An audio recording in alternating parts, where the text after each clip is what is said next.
Yeah. I'll just fix you this thing. What do you want to fix? Okay.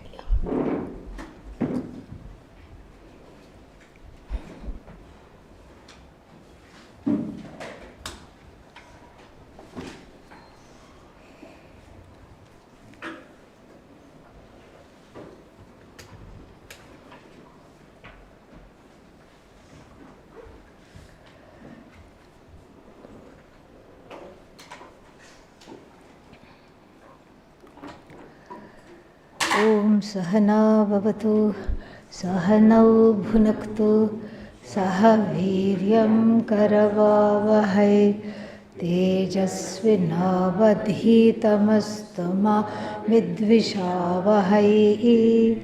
Om Shanti Shanti Shanti. Om Narayanah Paro Vyaktat Andamavyaktasambhavam Andasyantastvime lokaha Saptadvipa cha medini. Let us chant from 1 to 5. We will chant together.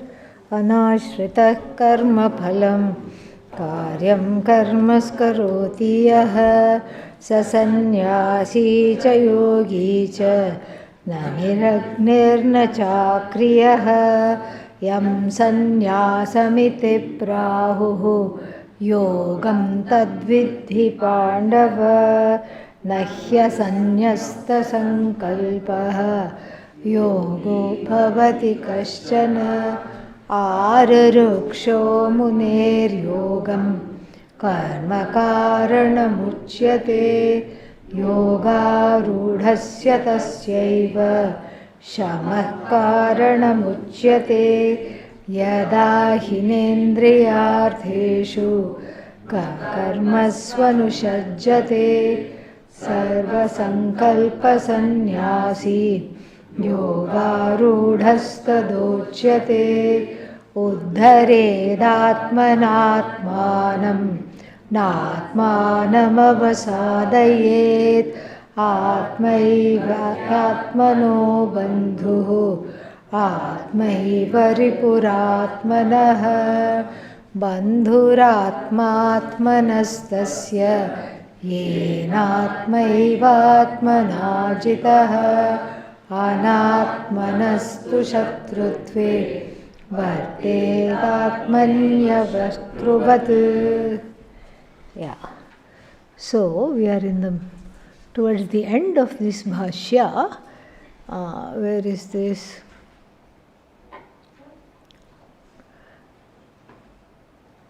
Page 340, top. Correct? Yes? Say yes even if you want to say no. Okay? Yeah. Sarva Kama Parityage Cha Sarva Karma Sannyasah Siddho Bhavati.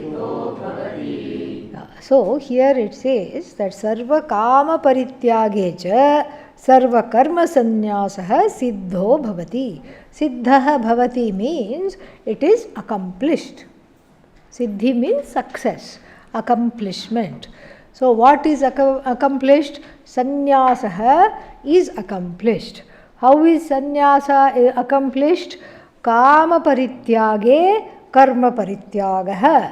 Meaning when I give up the desires and then the actions naturally are also given up. So if there is desire for chocolate cake, then what happens? What is the action? Bakery. Okay, that is the action. Yeah. Find a bakery. And then if there is no desire for chocolate cake, if the desire for chocolate cake was there but is now currently what? Parityaga has been done, it has been given up. Yeah, why? Why has it been given up? Because, yeah, exactly. Not because of desire for jnanam, okay? But because the doctor said if you eat sugar, any more sugar, you are dead. So that is why it has been given up. So now that the desire has been forcibly or otherwise given up, are you still looking for bakery? No. So, kama parityage karma parityagaha. That is what is being said here. Sarva kama. So, if it's true for one kama, such as chocolate cake, one kama, if it is true, then it is true for everything, all the kamas. So, the same maxim means there is a law. If the kama is gone, then the karma surrounding the kama is also what?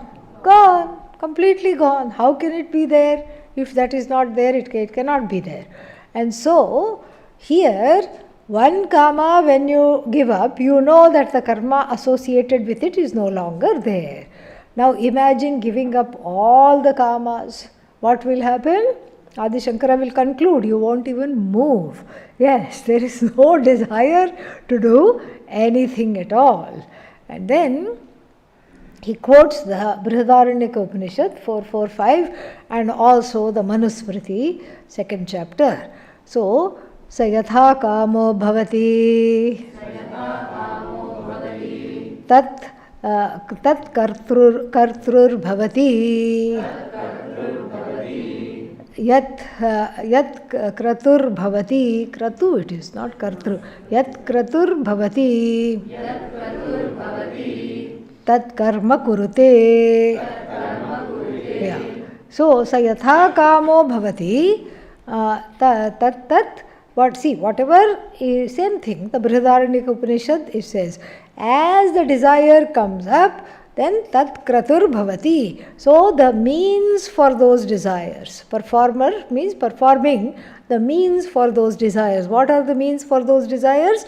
Kratus, various yajnas. Kratu means yajna here. Tat kratur bhavati. So for every desire, as we saw yesterday, there is one fire ritual at least. Sometimes more than one. That's why the karma kanda is how big? Yeah, can't even wrap the thing. Let's give you an example. So, not last time, but about 20 years back, 20 years back, there was a Kumbhabhishekam done for this temple. And then at that time, Pujya Swamiji had invited many priests, 4 or 5 Rig Veda priests, 4 or 5 Yajurveda priests, Samaveda priests, Atharva Veda priests. And then the whole rituals plus the Parayana of the first portion of the Veda, which they all know by heart. No pen, no paper, nothing to memorize, nothing to write down at all, nothing to see, no phone, nothing. Rattle, rattle, rattle, rattle, rattle. And then the other person also joins.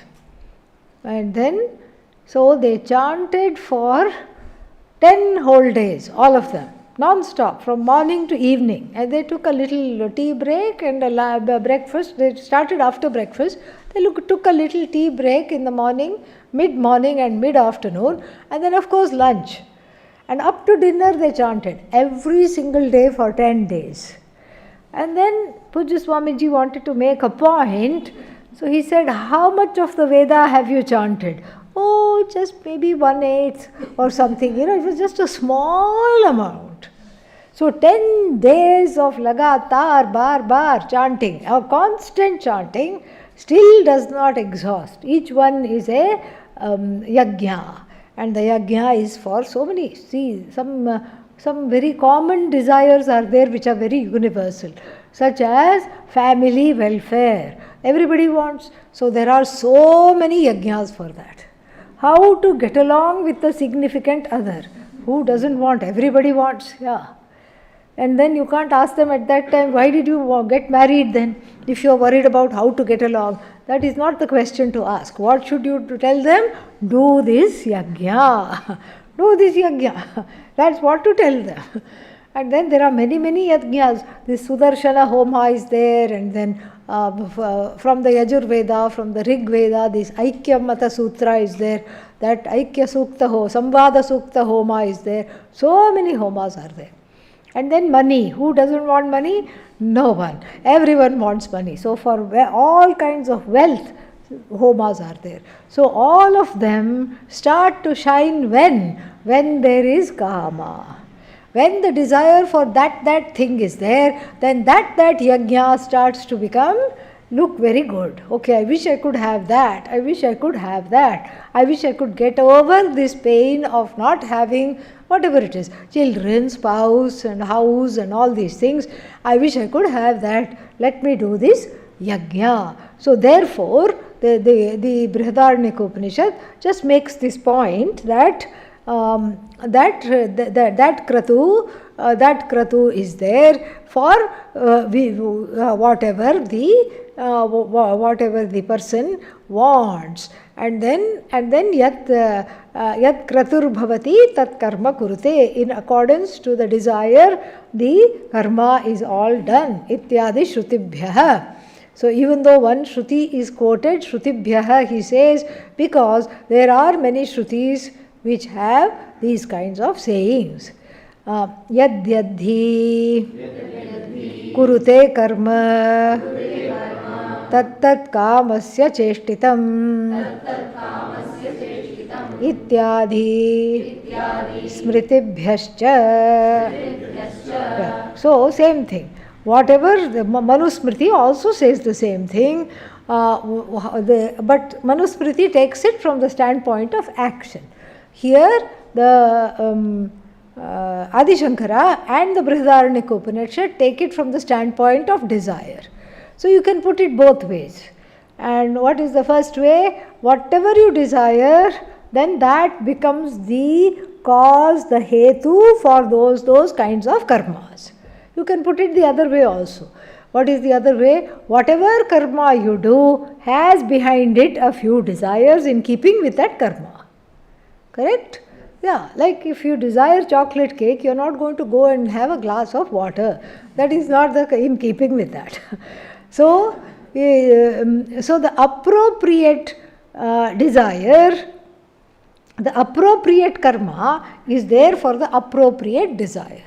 So you can look at it from the standpoint of desire and say kama parityage karma parityagah, or you can say karma parityage kama parityagah also. Why should we say it why does Adi Shankara say it in both ways? Because he knows that we are studying this in Kali Yuga and things don't go very easily in the head. Okay, that's why it's put in both ways, so we cannot miss it. Nyayacha nahi sarva sankalpa sanyase kaschit spanditum api shaktah. He says we don't need to go to Shruti and Smriti. Simple logic is there. And what is the simple logic? Let's say somebody is having the flu. Fever is there, loss of appetite is there, and nose is flowing like the Ganga, and then what else? Headache is there. All these things are there. All right. So, and at the same time, what? Desires are also there. So many desires are there. It's not that they have gone away. But under this condition, one has become what? A mini Sarva Sankalpa Sannyasi. The only thing that feels good is lying flat in bed. That's all. What do you want? You'll ask nothing. Some friend will come and say, shall I bring you lunch? Oh my God, even the thought of lunch makes one mildly nauseous. So, no, thank you, no lunch, no lunch. How about milk? Oh my God, no. How about some soup? No, nothing. In other words, leave me alone. Yes. So this is logic, because the body is what? The body is in a bad shape. The body has roga. And so the one who has this roga, namely the rogi, is like a sarva sankalpa sannyasi. Cannot be either yogi or bhogi in this condition. What is the person? Rogi. And the rogi is like a sarva sankalpa sannyasi, because any desire you try to give, but you love soup. Oh, don't even talk about it. I just feel like vomiting if you say anything. Don't talk about soup. How about chocolate cake? Go away. That's nothing you want. So, even the capacity to move is not there. Why? Because the desires have been temporarily killed by what? Fever. The fever, the cough, cold, etc. have killed all the desires. Of course, this is just for 1 or 2 days. But we know this. The spanditum api shaktaha kaschit. Spanditum means even to do a slight movement. Even to vibrate there is no energy in the case of a rogi. But is the Sarva Sankalpa Sannyasi rogi? No. Yogi, yes. So, therefore, for the Sarva Sankalpa Sannyasi, the one who, as the thoughts come, the one who has given up everything, for that person, like the person who is temporarily off food and all other enchanting things because of fever, similarly, without having any fever, the Sarva Sankalpa Sannyasi also is what? Not wishing to move. But the reasons are different. The rogi doesn't like to move because every movement is painful. Body ache, headache, all these things are there. The yogi doesn't want to move. Why? Because there is no prayojana abhava buddhya, we saw yesterday. There is no prayojana. I have got everything that I have sought for. I am everything, I have got everything, I have fulfillment is my middle name. So then why move? Fulfillment is my nature, then what is there for moving? Atmanam ched vijaniyat ayamasmi iti purushaha kimartham kasya kamaya shariram anusanjvaret. Very beautiful verse from the shloka from the Brihadaranyaka Upanishad. And to explain this, the Panchadashikara in chapter 7 uses 295 verses to explain this one sentence that I just chanted. Atmanam chet vijaniyat. Chet means if. If one knows the Atma. Why if? Why not when one knows the Atma? Because it is a hit and miss. If you have adhikaritvam, if you have adhikaritvam, you will come for Atma. If you have perseverance, titiksha, staying power, you will come for Atma. You will gain the Atma. So, since there are many obstacles, karmic and adhyatmika obstacles are there, and so therefore, Atmanam ched vijaniyat. If one were to know the Atma, what is that knowledge? Ayam asmi. Ayam means Ayam Atma, Aham asmi. This Atma I am, this Brahman I am, this Ishvara I am, the one who knows without a shadow of doubt, vagueness or error, then what happens to them? Kimartham, for what purpose? Kasya kamaya, to fulfill which desire? Shariram anusanjvaret, will the person start a feverish pursuit with the help of the body, the karmendriya, etc. Usually one has a feverish pursuit. When the fever goes, fever for samsara goes, samsara fever goes, one becomes a jnani and there is no need to act. That is what the idea. They will act, they can act, they are free to act, but they don't need to act. Every other person's actions are based on pressure. Here there is no pressure. Tasmat sarva sankalpa sannyasi iti vachanat sarvan kaman sarvani karmani cha tyajayati bhagavan. So Bhagavan makes you shake off the kama and the karma in the definition of sarva sankalpa sannyasi. You can't just retain kama and still call yourself sankalpa sannyasi, because kama is in the form of what? Sankalpa. That's why. And so that concludes, I think, the fourth verse. And then the fifth and sixth verses go together. We have already chanted them. And so, introducing the fifth verse, Bhagavan says, Yada evam yogarudha tada tena atma atmana udhrito bhavati samsarat anarthavratat ataha. So yada evam means in this manner. In this manner means in which manner? After becoming sarva sankalpa sannyasi. In that manner, in the manner yathokta, how it was, yatha uktam, in keeping with what was said.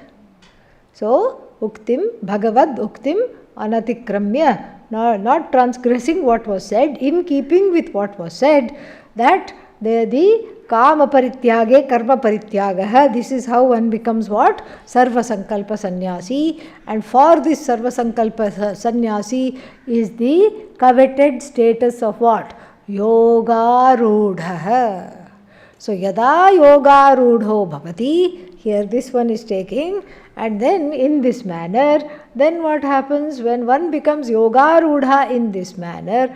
Tada, at that time, tena atma atmana udhrito bhavati. Udhrita means lifted up. From what?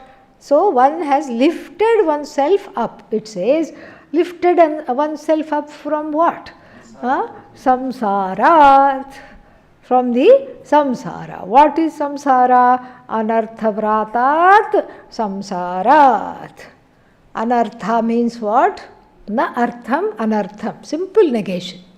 Artha means useful, purposeful, meaningful. Anartha means useless, purposeless, meaningless. So, anartha means also we can, the simple negation gives us this meaning. You can say opposite of artha. You can take a viparita meaning because the negative particle allows for that. So, artha means meaningful. That which gives meaning in my life is called artha. So, meaningful opposite is what? Complete miseryful. That is what it is. Full of misfortunes, full of misery. Artha means that which makes me fulfilled. And anartha means that which makes me upset, turbulent, shaky, sad, in pain. This is what anartha. Even one anartha I am scared of. I see the anartha coming and I want to run away. Preferably to an ashram. But wherever it's available, even a movie theater will do. At least 2 hours free of anartha. Okay. So, but here the anartha, even if one anartha is following me, imagine the vyakulata, how shaken up one is. Because what is anartha? Death is anartha, disease is anartha, longing without any hope of fulfilling the longings. What is that? Anartha. Everything is anartha, anartha, anartha, anartha, anartha. Okay. So therefore what? So if all of them are anartha, then if all of them are here together. So the word vrata means a group of them. Anarthas are like these migrating birds. They never migrate alone. Do you see one bird migrating alone? Never. It will always be in a formation. Yes. And here also you can imagine the what is that? What is the formation? Karma phala coming. That is the formation. In the formation, or in the form of karma phala, like being attacked at once by various anarthas. Somebody told me recently that in the space of 1 week, what did they somebody stole their wallet, purse gone. What is that? Credit cards gone, everything gone. Of course, nowadays you can phone and stop the check, stop the credit cards, all this they did, but what a lot of work to do that. And some money also they were going to take to the bank, money also gone. All right. And then what? Then while coming home, that same step, there were 4 steps to the front door, and then that same steps that they have been climbing forever, they've lived in that house forever, same steps they are climbing forever. On that day, on the second step, fell down, broke a leg. Okay. All right, broke a leg, it happens, and why could it not be just a, what is that called? Hair fracture? Hairline fracture. It could have just been that. No, it was a complex fracture. And then immediately surgery. Okay, all right. So surgery was done, and then bolts and nuts and plates and everything was put inside. And then after that, while giving some injection or something like that, some contamination took place and a blood infection happened. Okay, all in 1 week. And then it is even more risky because the person was 4 months pregnant on top of all that. So imagine carrying the baby, breaking the leg beforehand. What? Somebody has given you instant vairagya in the form of loss of wallet, and then what else? Then broke the leg, and then had to have an operation on top of everything, and then blood infection. With great difficulty she was saved. Sepsis, before sepsis took over, if sepsis is a very big thing. And so this is called vrata, not one anartha. A whole host of them waiting to fructify, all of them came on the same day, at the same time, one after the other. So this samsara is characterized by anartha vrata. Anartha vrata means a group of terrible misfortune producing events. This is what is called samsara. This samsara, which has anartha vrata lakshanat samsarat, what happens? And where were we? Yeah, anartha vratat. What happens? The yoga rudha has to not fall into this kind of a situation. No, but the yoga rudha can have a fall, like this lady had a fall, yes. But you don't let that situation make you upset. That is the idea. All this is mind management. As the 6th chapter of the Bhagavad Gita unfolds, we hear this. We see this. And these 2 verses talk of a very beautiful and much needed homework for yoga rudha. Not only homework, but it is also sadhana. You do it before dhyanam, you do it after dhyanam also. Because what takes away the person from the dhyanam is 2 things. One is called laya. What is laya? What is happening right now in the class?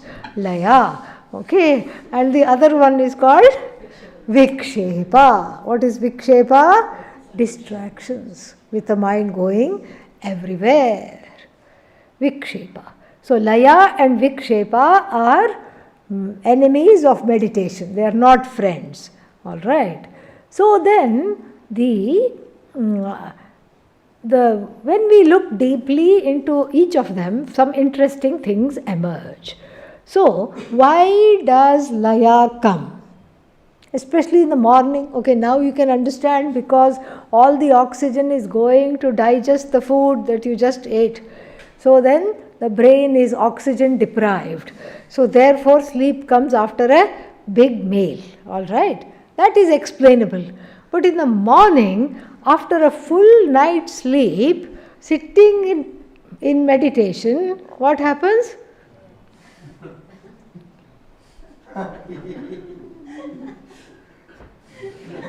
Okay, repeatedly. It's not that you are sleep deprived. Are you sleep deprived? You can't say, because you slept and you woke up, but still laya comes. So this laya is not always because there is sleep deprivation.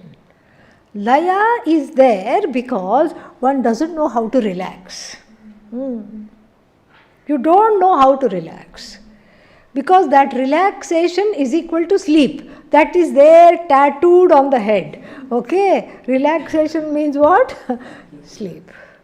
So as soon as the mind is given some instructions, just breathe in, breathe out, don't think about anything, na kaschit api chintayet, don't think of anything in particular, and then what else, sparshan, bahyan, bahihi kritva, then because all the things that were bothering have been put in a ball and put aside, and some hurts and pains have gone, and then that there is a vacuum because one is no longer the doer. One is no longer the doer, and then one is in a state of relaxation. So relaxation is equated with what? Sleep. That is the second reason why laya comes. Because the relaxation is equated to immediately going to sleep. So the person is gently told, you know what? There is a deeper relaxation without needing to sleep. Oh, is that right? Yes. What can I do? Don't close your eyes. Do open eye meditation along with 2 small toothpick pieces. So put some toothpicks and be an aluptadrik and then do the meditation. That is the parihara for that. Upaya, remedy for that. So this is laya. And the another reason, third or fourth, I forgot, another reason why laya comes is avoidance. Avoidance of something that is there, that is familiar. And what is it that's familiar? The same thing that is there. If you sit for 5-10 minutes by yourself, no internet, no book, no TV, nothing, what will happen? Fear will come up. And most of the time people are not just afraid, they are afraid of fear. Yes, you are frightened of fear, think about it. And so therefore, because one is afraid of fear, then what happens? Because of that, it is easier to go to sleep because I don't want to deal with the fear. Now, the fear is coming and then what? The ahankara goes, shh. Go to sleep. It sings itself a little lullaby and then the person just goes to sleep. So you see, relaxation causes laya, sleep causes laya, and then what else? Fear also causes laya, all kinds of things. And so this way, this is the first disturbance is sleep. The second one is called vikshepa, distraction. The mind has a way of going to the same place where the majority or the core hurts and pains reside. But it's painful, exactly. Then why should I revisit it? Doesn't make sense. It's not nyaya, logic. It is not logical. But the same place where the hurt is, the mind will go. Then you bring it back, and after 2 minutes, as though it cannot even think, it goes back there again. So someone who has felt excluded in their life, in the early childhood years, this is just an example, okay? So one has felt excluded. Mother, father were paying attention to the older one, or to who else? The youngest one. Who were you? In the middle. Yeah. Neither the only boy, nor the only girl, no fascination, neither the oldest, so that they could dote on you, nor the youngest, so that they could just let you be. Yeah, no problem. But you are somewhere in the middle, and then so as a result, what happens? There is a feeling of neglect. And so one is very, very, very sensitive to that. If 4 people are talking, you haven't even approached that group. If you approach the group and stand there, they will include you eventually. Yes. But you haven't even approached. See, they are whispering. They must be talking about me only. Yeah. See, this is how my life always is, and this is how it is. Always I am excluded. Always this is what happening. For such a person, you can kiss goodbye to Dhyana Yoga. No need to even study the rest of the chapter. So these are what is called core issues. Feeling left out, feeling neglected, feeling criticized. Why? Because that's how the parents were. Mom, Dad, I got 99 in my class. What happened to that 1%? Where did that go, I ask you? Yeah, this is what is called tiger parents. Even the parents now have names. Yeah, tiger mom, tiger dad. Why are they called tiger mom? They want to devour the children. That's why. And then on top of that, they are very critical. And then what do? They want to then tell you it is for your own good. First they criticize you, then they gaslight you. Okay? Then they tell you it is for your own good. So that, they'll never praise the child. Because if you praise the child, it will have ahankara. So therefore what? No need to praise the child. Keep on scolding it, and let it get a big complex, and then spend the rest of its life in therapy. Doesn't matter. But it should not have ahankara. This is tiger mom and tiger dad. How to remember them? What happened to 1%? If you said, I got 99, why didn't you get that? I got second prize. Why didn't you get the first prize? This is tiger mom, tiger dad. Okay? And then there are variety of other parents also. Then there are these parents who just hover noisily around you. They are called helicopter parents. Chop, chop, chop, chop, chop, chop, chop, chop, chop, chop, chop, noise, like very noisy. So what do? They try to anticipate your every need. Oh, you went to Gita class, Bhashya class? Oh, where is your pen? Where is your book? Where is your pencil? See, I knew you wouldn't have taken it. And so let me send a courier with pen, pencil, paper, notebook. And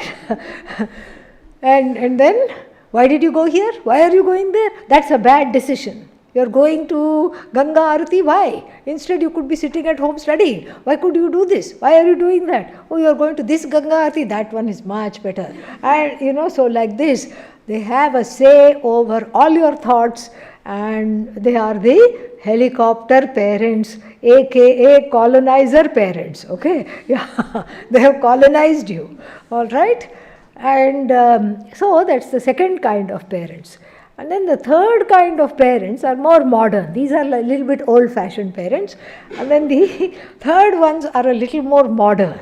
Why? Because they are going to work. They have to go to work because nowadays with one person working, the family will not run. Both of them have to go to work. And so then what happens to the child? It is in the, nursery, wherever the children are taken care of, creche, daycare, whatever. And then so in the weekend only you spend with the child. And then, so therefore there is a lot of guilt.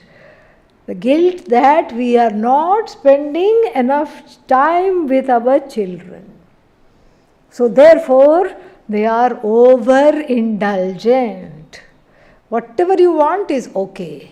No rules in the house. Do whatever you want. You don't feel like cleaning your room? No problem. Doesn't matter. Yeah, doesn't matter. We'll just get the exterminator once a year and then smoke it out. That's enough. Don't worry about it. Doesn't matter. And then to get over the guilt, what do they try to do? They want the children's approval. Yeah, they want the children to approve of them. And they want to become friends with their child. You can be a friendly parent, nothing wrong with that. But if you want to become friends with your children, please go get a life. Okay? Yeah, these children are not there. Children need somebody unconditionally to be there for them. They are not there to, approve of the parents. In Washington DC, we used to do this parent-child satsangs. So we used to have. Did you attend one of that? You didn't attend. Okay, so she used to be there in DC. That's why I'm asking her. So this parent-child satsang, children also used to come, parents also used to come. And so one question the children would ask for every 2 or 3 questions the children asked, the parents could ask one question. Like this it was. So then what happened was that then that day they were preparing for some function. So it was not exactly a question and answer. They were going to sing some bhajans to see if it was good enough to be included. If everybody liked it, they would include it for that function. So this young mother who had a 3-year-old, she was a very sweet young child, the mother also. And then the mother was asked to sing. I was just sitting there. The mother was asked to sing by the coordinator of this festival, some Indian festival or something like that. And then the mother is about to sing and the child is breaking into a sweat. So I happened to be there. I said, would you like to sit on my lap? She came and clambered on my lap and she is shaking. I said, what happened? Why are you scared? Do you have to sing? She says, no, my mom has to sing. What if she forgets her lines? What if she forgets what to say? What if she does this? What if she gets nervous? She doesn't this thing. And when my father is not there, she gets even more nervous. And the child was just going on and on. I said, relax, it's not your problem. No, it is my problem. So this way, the last kind of parents we are going to discuss, at least for today, are those who parentify their children. The children are made into parents. So how are they different from the ones before? The other ones want to make their parents into their children into friends. These parents are even more extreme because they want to be parented. Lift me, feed me. This is basically what they are asking. Yeah, very sad. And the children grow up a bunch of nerves. Okay. And now this adult child with any of these 4 or some not even included in here parenting types sits for meditation. What is going to happen? Think all the helicopter moment, chop, chop, chop, chop, chop will come if you sit quietly for 5 minutes. All the things that happened, how I did, what they said, what I said.